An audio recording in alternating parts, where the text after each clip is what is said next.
Hi, welcome to Hollywood Crime Scene. This is Rachel Fisher. Hi, this is Desi Jedeikin. Hey. What's up? What's up, Des? You're holding your big fat baby. I have Melon in my lap. I'm holding him like a baby. Yeah, he's sick. He's not sick, but he's pretending to be sick. Oh, he's pretending. I think he is. He's looking at me with like, shut up, bitch. Like he's like looking at me, don't say anything. He's not sick. He did go to the vet for a checkup this week. But he's got a sniffle or something. It's not like a sniffle. It's because he has to take eardrops right now. Okay. I'm not going to get into this. You don't have to get into it. Something's going on. Melon's fine. He's not sick. Okay. He's fine. It wasn't a judgment. I just don't want people worrying about him. Oh, no. Because he's not sick. Nothing's wrong with him. He did just go for a checkup, though. Okay. I guess I'll do Patreon since your hands are full. Yeah. We have a Patreon. That's where you can become a patron. What do you do over there? We've got lots of additional content that you can only find on patreon.com/Hollywood Crime Scene. We also have ad-free episodes. So if you don't like those ads that are always louder than the rest of the show, ooh, I'm just saying, there's an option for you. That was good shade. We don't put the ads in. We don't freaking know. You can get the ads, ad-free episodes there. We have an after show. We have a movie club. There's lots of stuff and there's lots of options for you. Different price levels. I'm just winging it. Anyway, I just saw recently that we have like over 350 episodes up on Patreon. And you get access to all of that immediately. Immediately when you sign up. You're going to have a lot of fun with that. Patreon.com/Hollywood Crime Scene. And you get a shout out. If you don't want a shout out, I don't know, let us know. But so far, no one said that. No one's ever done that before. But sure, if you need a little extra attention, don't give me a shout out. We started doing shout outs on day one and we just haven't stopped. No. So this week, we're giving shout outs to Kirsten, Dina, Diana, Emily, Lynn, Meredith, Kelsey, Holly, Laura, Catherine, Elena, Melanie, Jane, Samantha, Scott, Lee, Lauren, JC, Susan, Joseph, and Kayla. Thank you all. Thanks, guys. Okay, let me put my phone down. Now I'm to my episode. So I've been wanting to do this for a while. The book that I'm using for the source is very chaotic, and that's what's always stopped me because it's all over the place. And I'm like, I can't deal with this right now. But I finally had the time. I read this book a long time ago. It's called You'll Never Eat Lunch in This Town Again. It is a classic of the genre.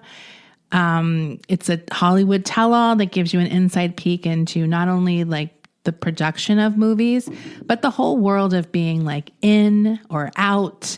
And this one has extensive 70s and 80s drug use as well. Fun. She goes after a lot of big names that you'll all recognize. One unnamed producer described the book when it came out as the longest suicide note in history.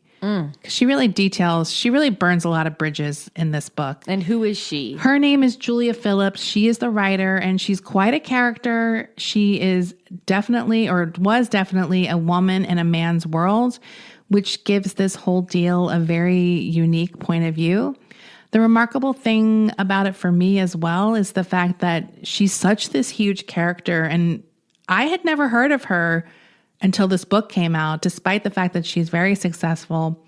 She produced movies that we all know about, so that's just kind of wild.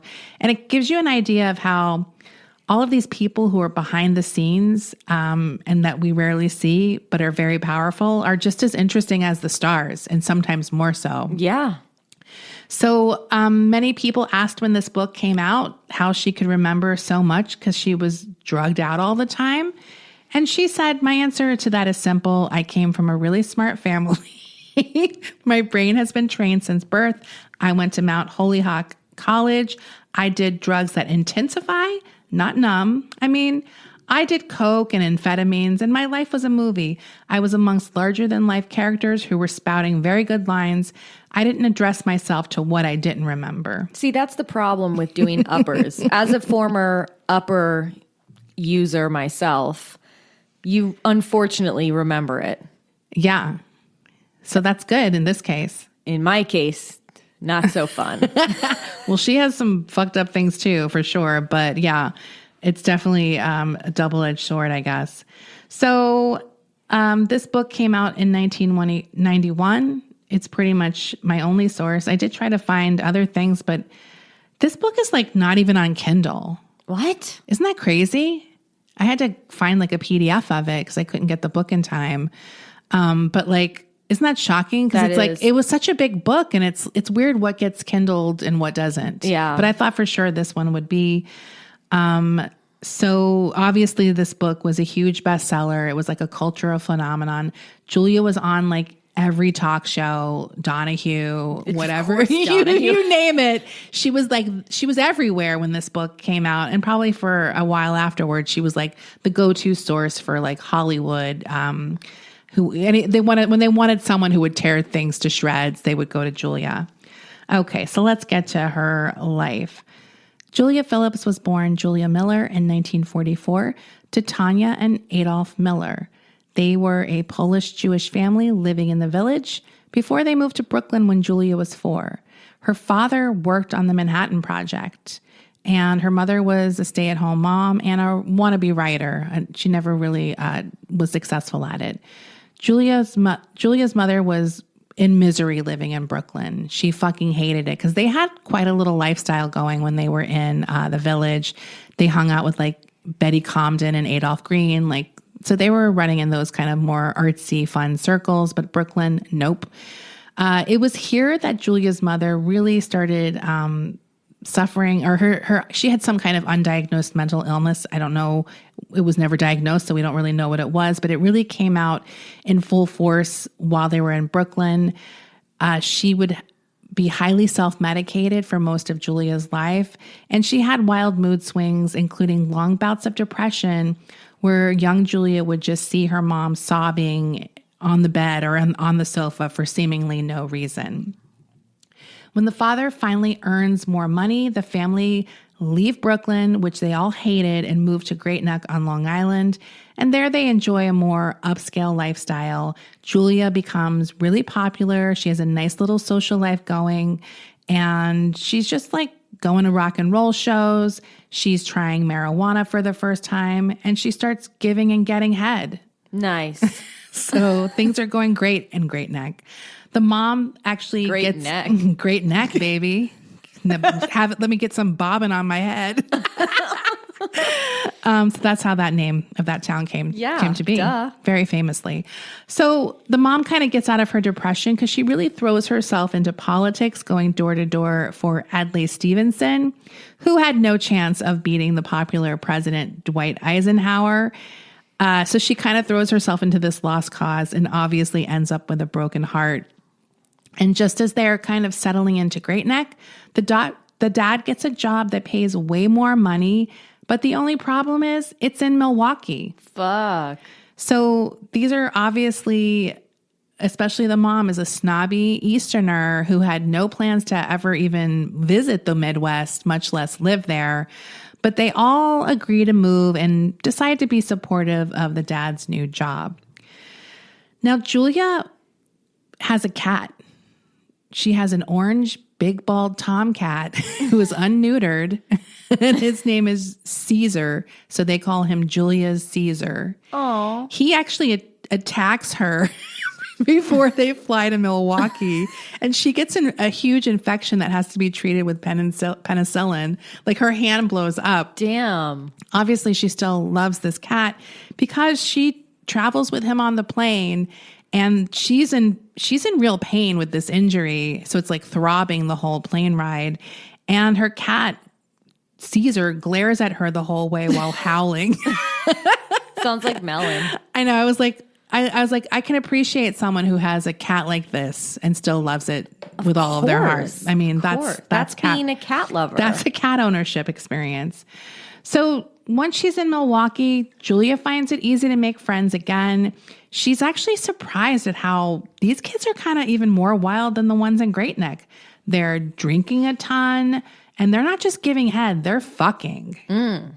They also shoplift, which she is like outraged because she's like, that's a Shonda and Great Neck. If you get caught shoplifting, your life is over. But these kids don't care. There are other aspects, though, that are more difficult. She feels very out of place being a short Jewish girl surrounded by all these tall, Norwegian-looking blonde girls.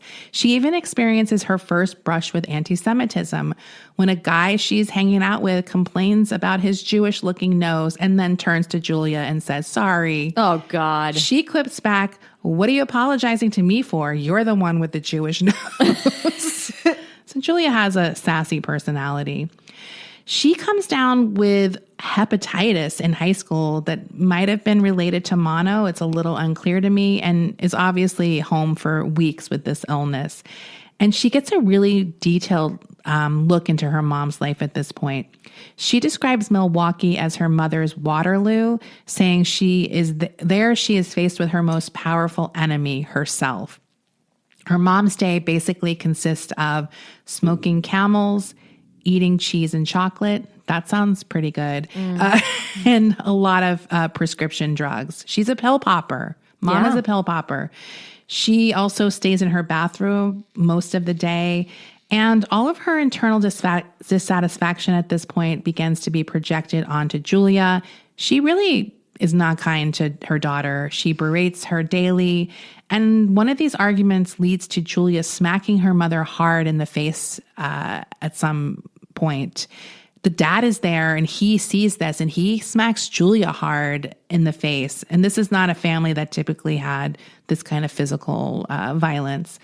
Everyone is very upset by this incident. They all apologize and promise to move on. But this is a turning point for Julia as far as her family. She is starting to disconnect from them a bit.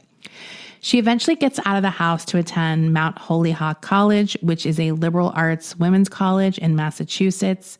And it's there that she falls in love with literature and writing. This creates more strife with the mother because she has never fulfilled her promise as a writer, and she treats Julia like a possession, taking credit for her writing ability, saying it takes 2 generations to create a writer, meaning her failure has sort of laid the foundation for Julia's success and giving her kind of a martyr role. She also becomes obsessed with Julia's weight. She tells Julia that she's only seen her dad cry twice. Once when his mother died and once when Julia got off the plane from college 25 pounds heavier. Fuck. I know. Julia agrees to go on diet pills that will be supplied by her mother.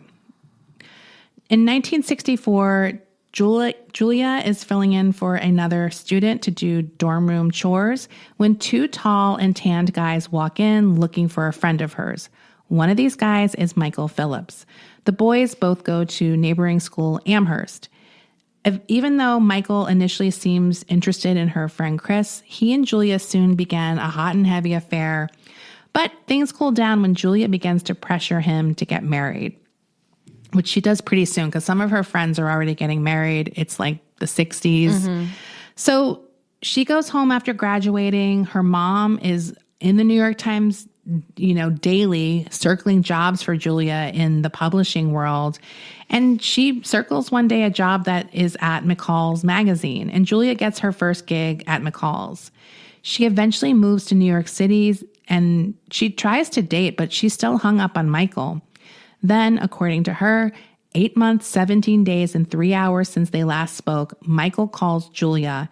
He says he also can't stop thinking about her. They rekindle things and marry the following summer. Now, Julia eventually moves over to Ladies' Home Journal and quickly moves up. Meanwhile, Michael is finishing up law school. He's also dabbling on Wall Street and makes a ton of money investing in a birth control pill company. Julia is bored in the lady magazine world and decides to apply to be a story editor for a guy at Paramount Pictures. She lands the gig, even though she has no experience in filmmaking, she lands the gig because her magazine experience means she is 6 months ahead of everyone as far as potential story ideas go. This is like funny to me because it's like now there's no such thing as this lead time. No. Like you would be publishing things instantly. Yes. And then it was just like, that was like a coup for them because she knew all these things that were coming out that hadn't been published yet. Right. So Michael gets called into the reserve army due to the Vietnam War. And Julia began spending more and more time with her boss. His name is Marty. She's sort of his date for industry parties. And she quickly learns that the only thing lower on the rung than women in Hollywood are writers, which is sort of this, becomes this thing for her. She always really wants to treat the writers well. Eventually, they get tossed from Paramount and start working for an independent film company. And then Julia gets fired from that as well when Marty, I guess, just doesn't have money to keep her on. Luckily, Michael's out of the reserves, and he's working now for an investment banker called Alan Allen. Alan. He's got a lot of Allens in his name. But Julia doesn't want to live off her husband. She wants to work. She's out of work 3 months when she meets David Begelman. Now, he, at the time, is a big agent. He works at an agency called CMA that doesn't exist anymore. But we'll probably do a story on him sometime because he's the one who embezzled all this money from Columbia Pictures in like the early 80s, I think. And, you know, it's a crazy story. So she gets hired by him to find projects for his biggest clients, which include Paul Newman, Steve McQueen, Liza Minnelli, and Barbra Streisand. When Begelman takes Julia to a meeting with Barbara, it's literally a dream come true for her. Julia has had a nice run of landing big projects for his clients. And one of the biggest things she gets is for Barbara. She options this story called Yentl the Yeshiva Boy. No way. Yeah. So she gets that project for Barbara. And as we all know, this becomes a passion project for her and isn't produced for like over 15 years, whatever, for a long time. It's like in the 80s when it finally gets made. Didn't she win an Oscar for Yentl? I don't know. No.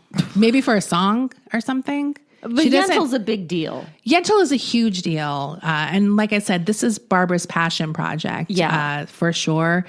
So yeah, that gets started back in the 60s, which is wild. Her next big project is Barbara asking her to find a co-star for The Way We Were. Wow. She immediately reaches out to Robert Redford, and he is dismissive of this. He's like, we're from different generations of Hollywood. I don't see me and her in a movie together.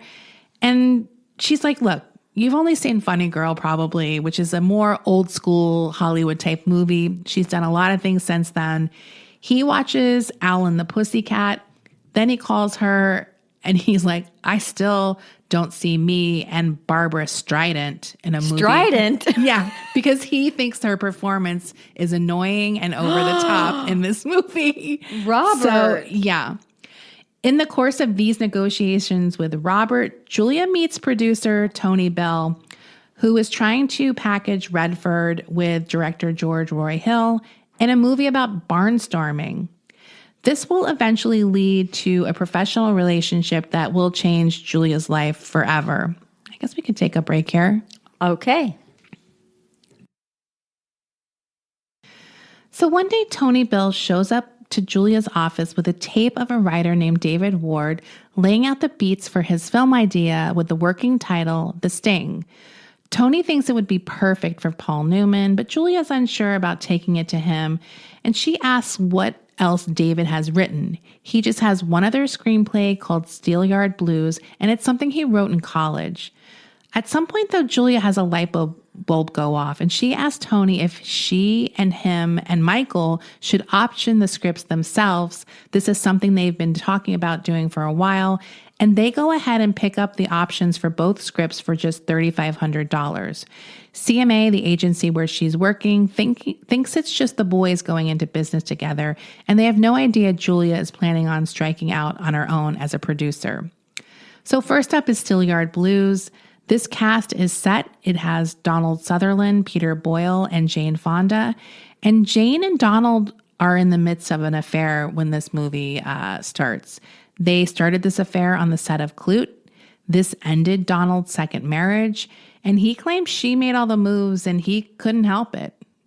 when she asked him to come up to his room, he said yes, because she had at the time the most beautiful breast in the world. That's what he said? Yeah. No, that's what I say. No, I'm just kidding. It's Jane Fonda. It's Jane Fonda. So, yeah, this obviously will create some issues on set. Now, once the financing is secured, the movie's a go. Julia and Michael leave for the West Coast. Michael quits his investment banking gig at Allen Allen. Julia takes a leave of absence from CMA. She's not quite ready to leave it, but she does end up getting fired when they find out what she's doing. Her mom is now furious, dismissively calling her a producer's wife, even though she's a part of it. Julia is free to be an out and open producer on the film now, and she really throws herself into it. The couple also really throw themselves into the Hollywood lifestyle.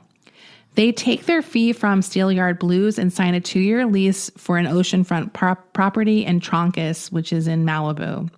Margot Kidder and Jennifer Salt throw them a welcome to Malibu party at their oceanfront home, and they're really in this new tight-knit, rich Malibu community. That's its own thing in Hollywood. Yes. The Malibu, commune or whatever. It's a whole other world over there. Yeah. So Michael and Julia also blow their fee on throwing their own soirees weekly, inviting a who's who of Hollywood, including film stars, Liza Minnelli, Robert Redford, the up-and-coming directors, Coppola, Scorsese, Brian De Palma, and the beach community people like Joan Didion and her husband, John Gregory Dunn.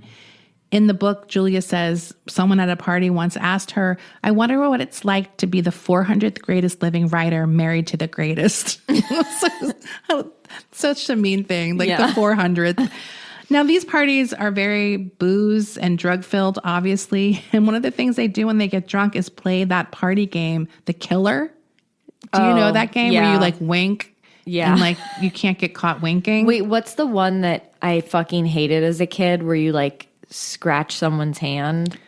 Do you know what I'm talking about? That sounds awful. You go around shaking people's hands, and then if someone's a killer, they here, that would scare me. Give me your hand. They go okay, I know what that I thought meant someone wanted to fuck you. No.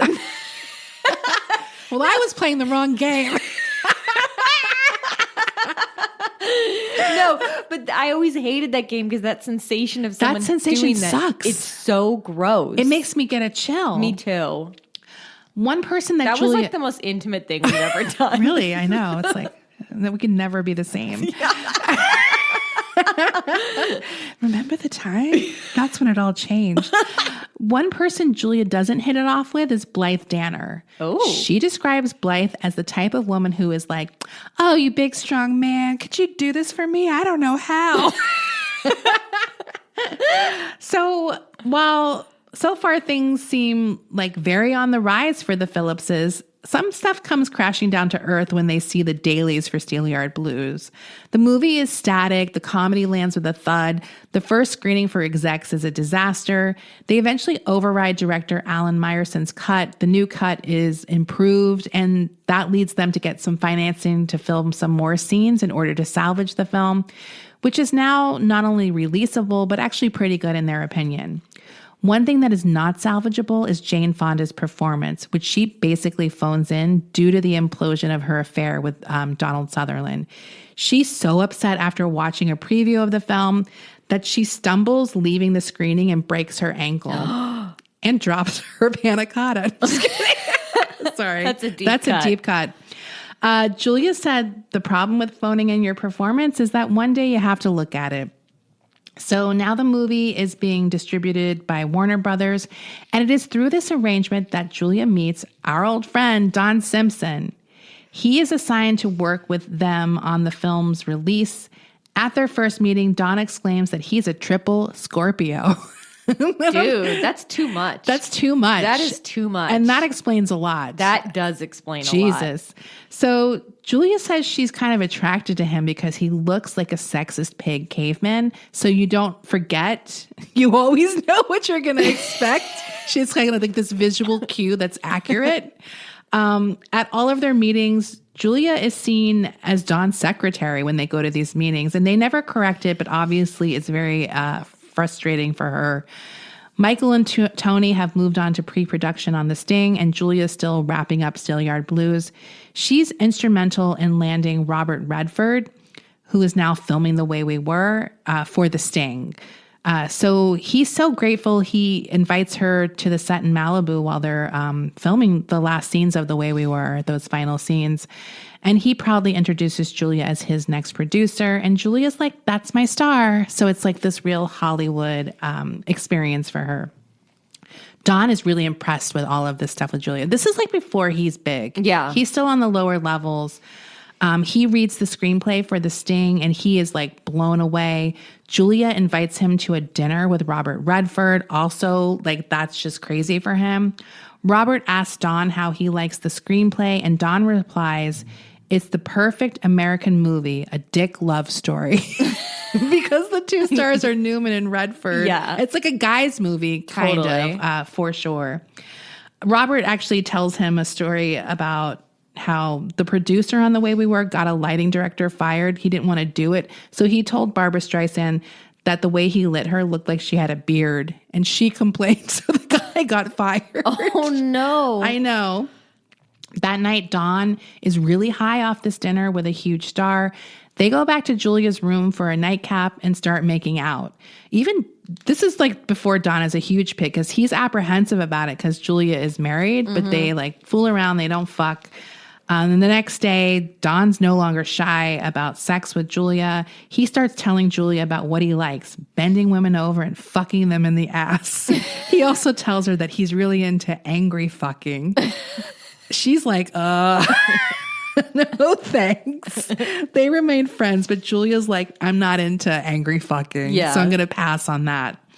So the Sting money comes in and Julia takes Don out to celebrate. During this dinner, she notices that the mood has changed slightly between them and she feels like she's being observed. She describes it as almost like an All About Eve relationship going forward. Oh, no. Like he wants to be a producer. Right. He's seen what happens and he wants that.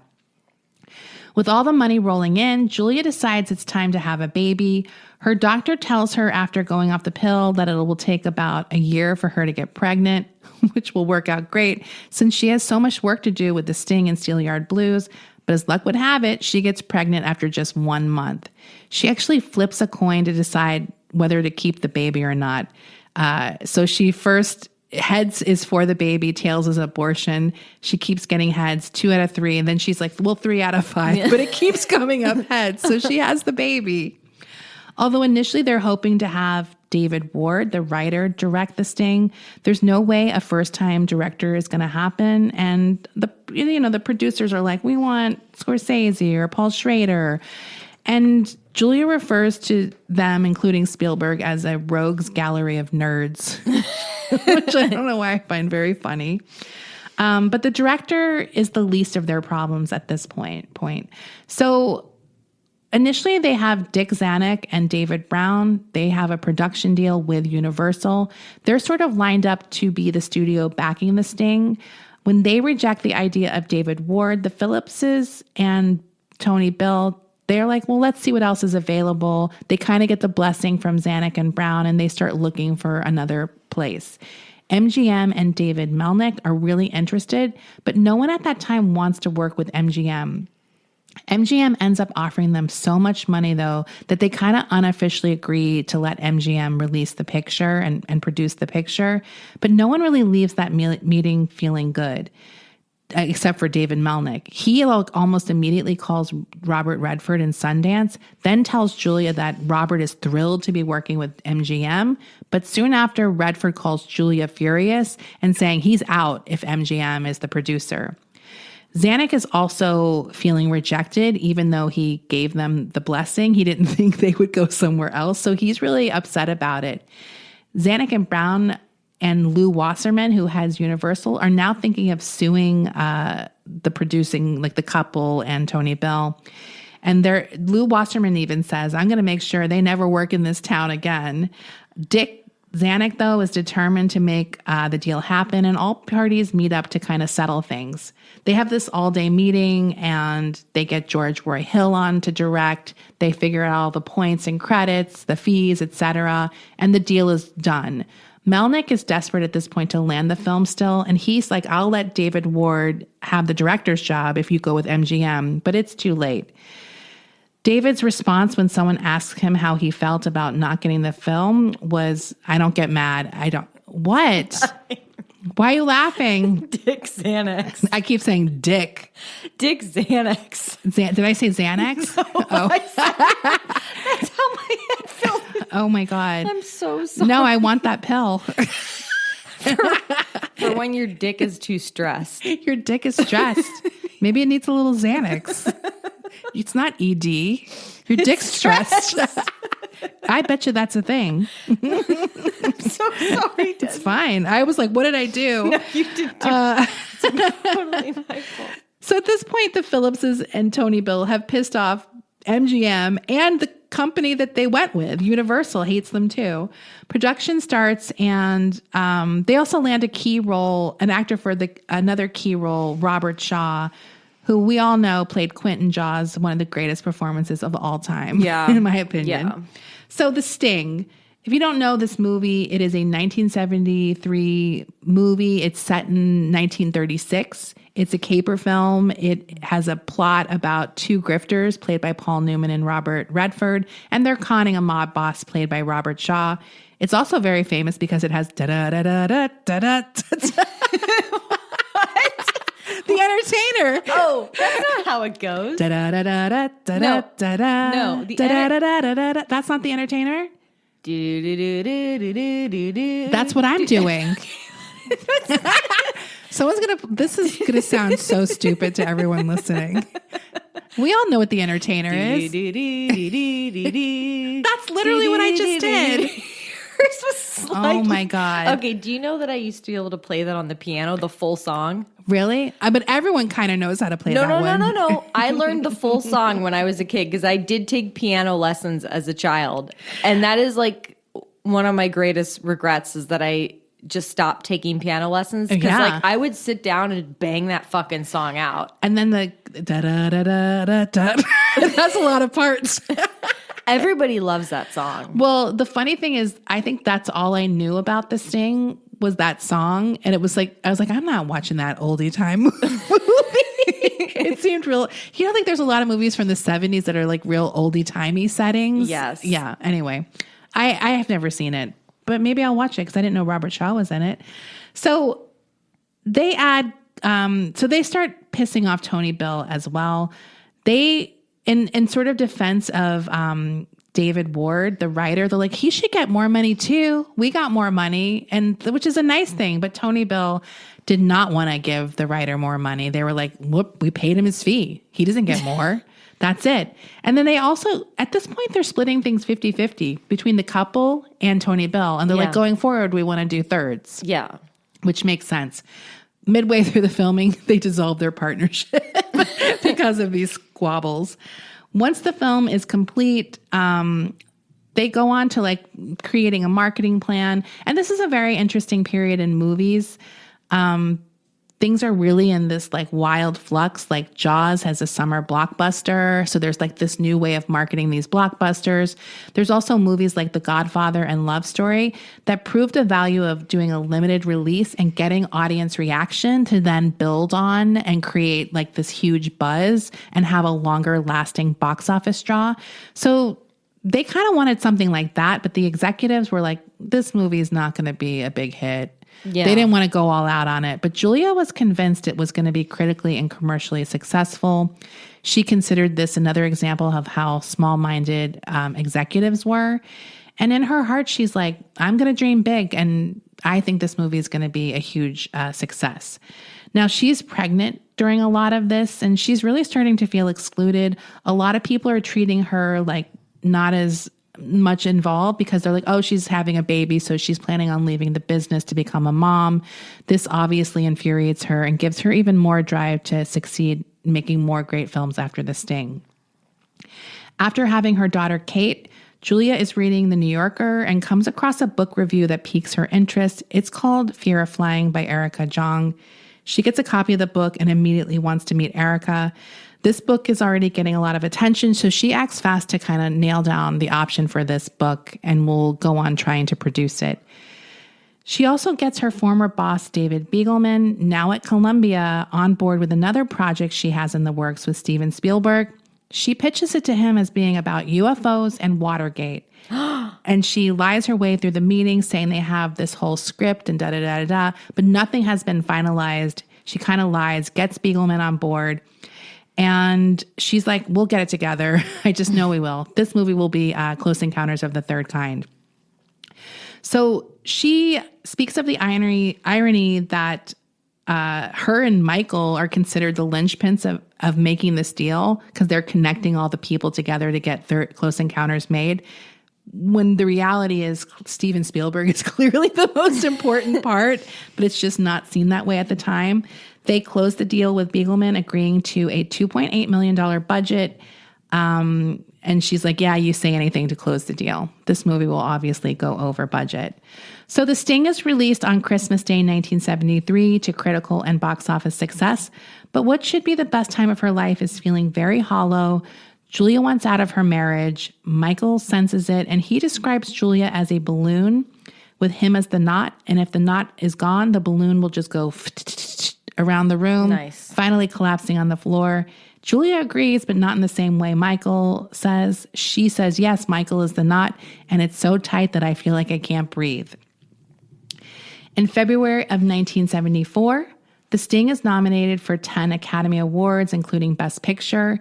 Its biggest competition is The Exorcist. Obviously, Julia and the other producers are super stressed because this Exorcist is a huge fucking phenomena and hit. The Sting is more like an old school type deal. So she just, in order to alleviate her anxiety, she starts focusing on what she's going to wear. And she gets a companion to help her do this. He was a fashion consultant on the film, Joel Schumacher. No way. He was like in fashion and like costuming before he started directing, right? I mean, obviously a little bit. That makes sense because of the Batman movies. Yes. Because the costumes in Batman Forever and Batman and Robin are so good. Yeah, I think it's because that's his background. Yeah. So I feel like maybe I knew that. I do too, but I can't remember what other things he did. So he picks out a black Halston slip dress for her, like a long strand of pearls and a double feather boa. So that's it's like cute. It's a cute look. On April 2nd, the day of the awards, Julia wakes up at 6:30 a.m. and begins her Oscar day. Once her kid is out of the house with the nanny, she gets her secret stash of Coke, the good stuff, she says, that she hides from Michael. She says it falls apart like butter when she cuts it. And after snorting some of that, she rolls a joint and smokes that. Soon after, she notices her hands are shaking, so she pops half a Valium. While doing her hair, she pops 3 more halves of Valium and does more cocaine, making sure not to tell Michael since she doesn't want to fight on her big night. So the limo picks them up in Malibu. Universal has agreed to provide it to the producers, and they really feel like the evil stepchildren at Universal now, because Universal has another movie up for Best Picture, and that is American Graffiti. Now, George Lucas directed that. He's obviously part of this hip, young, new Hollywood directors that are kind of on the rise in the 70s. And she says that, so the note that they sent them when they got congratulated for the Best Pick nom said, sincerest congratulations and best wishes from us at Universal for 10 Academy Award nominations, including Best Picture for The Sting, Lou R. Wasserman. The one that the American Graffiti people got was, congratulations for the Academy Award nomination for American Graffiti. The film, in our judgment, is an American classic and deserving of all its accolades. Let's hope there are more adventures that we can share with you in the future. Wow. So quite a stark difference between the two notes. So yeah, they're in this limo. She pops more Valium in the limo. She regrets not bringing her stash. She did forget that, unfortunately. And she's like with a line of limos outside of, this is when it was at the Dorothy Chandler Pavilion, which is downtown. It's just this massive line of limos. So they're all in this fucking limo and they're like sweaty and like stressed and it's really uncomfortable. She's also super fucked up. on multiple things. She's feeling stuffy. She says she gets out to walk the red carpet. She's like thrilled. She's in her Halston gown, but she's ignored. And she's like, oh, she's like, a year ago, I would have been thrilled if you told me I was at the Oscars. But now I realize the only way to truly experience it is if you're a movie star. Right. Everyone else is just pushed down like a nothing.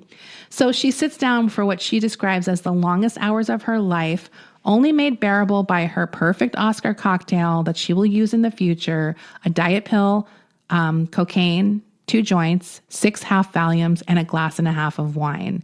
The sting starts picking up words immediately. They get music, they get screenplay. She actually has to go pee. She knows she has a lot of time before her, the best picture is up. And while she's leaving the bathroom, she runs into a drunk Jack Lemmon who is actually being held up by the bar.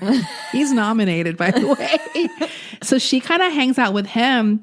They walk back into the auditorium or whatever together as his category is about to come up. And minutes later, he beats Robert Redford from The Sting for Best Actor.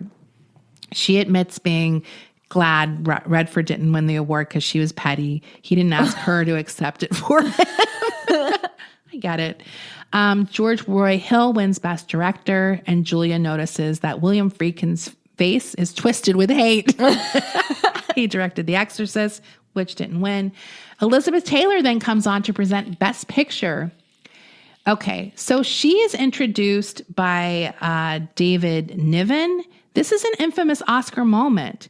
While she and David are on stage, a streaker crosses the Oscar stage and gives the peace sign as he's running across. David Niven famously quips, "Isn't it fascinating to think that probably the only laugh that man will ever get in his life is by stripping off and showing his shortcomings?" It goes over really well. This Oscars actually had a lot of famous moments. Debbie Reynolds, Elizabeth Taylor, and Connie Stevens were all there, and they're all ex-wives of Eddie Fisher. So that must have been awkward. Tatum O'Neal won. She was the youngest Oscar winner ever. She won for Best Supporting Actress in Paper Moon. She was 10 years, 148 days. And Julia, we're about to get to her. She becomes the first female producer to win for Best Picture. Really? No one had won up until that point. A woman hadn't won up until that point. So, Elizabeth Taylor announces that their win. The Sting wins the Best Picture. She says she's so happy about it. She liked The Sting. She didn't like The Exorcist. Michael Phillips, Tony Bill, and Julia go up to accept. Julia's pearls catch on the seat as she's getting up. She has one of those long Louise Brooks strand of pearls. She gets untangled by Michael, which is awkward because they're in a bad relationship now. The guys give kind of boring speeches, and Julia's holding the award the whole time. When it's her turn, she says, "You can't imagine what a trip it is for a nice Jewish girl from Great Neck to win an Academy Award and meet Elizabeth Taylor all in the same night." The audience loves it. They're all laughing. They're charmed by Julia. She is soon crushed into Liz Taylor's bosom. Oh, the dream. The dream. The rest of the evening is a blur, and Julia feels almost cheated. Like it went so fast, and she kind of wanted to go back and have the moment again. But she says, life's a trip, and then you get there. So after the Oscars, they go to a wild after party, and she goes upstairs to her room, and she finds Paul Schrader and Don Simpson doing coke. So she does coke with them. Downstairs, she sees John Gregory Dunn and Joan Didion, who she's friends with. She's so close to them. In fact, she's been into their bathroom and looked into their medicine cabinet. Ooh, what they got in there? They got everything. She said they have every upper, downer, and in-betweener that's popular in 1973. So her and Michael decide to leave the party, but she's like, I'm going to hit the room with Don and Paul before. And they're still sitting exactly where they were when she left them. They haven't gone anywhere. Her and Michael head home, and the next morning they wake up to calls from their parents, etc. And they notice neighbor Peter Boyle walking up their driveway. He warns them that they are about to lose a lot of friends, adding that people like you best when you're struggling. The only thing they like more is when you're on the way down and you have nowhere else to go now. Damn. I know. Michael and Julia's relationship continued to deteriorate deteriorate, and they officially separate on July 29th, 1974, 2 days before their 8th wedding anniversary. Making things even harder, Julia's good friend Cass Elliot dies the same day. So this is like a very difficult day. And Peter's words haunt her now. She repeats to herself, everything that rises must break up. And that's what we're going to get into next episode. We'll get more into Julia's spiral into addiction. She loves freebasing. The filming of Close Encounters, which is a huge disaster for Julia. She openly is feuding with Francois Truffaut during the film, and he's in the film and also a producer. And the 80s, where she eventually burns all bridges left. And then 91, where she publishes the book, You'll Never Eat Lunch in This Town Again, which actually is true. She gets banned from Morton's after this. So at least at one place, she's not eating lunch anymore. So yeah, that's episode 1. Wow. I can't wait for part 2. Yeah. Okay, we'll see you all next week. Yeah. And we have a very special mini episode coming this week as well. Absolutely. And we'll post some good pics from this as well. Absolutely. Thanks. Bye. Bye.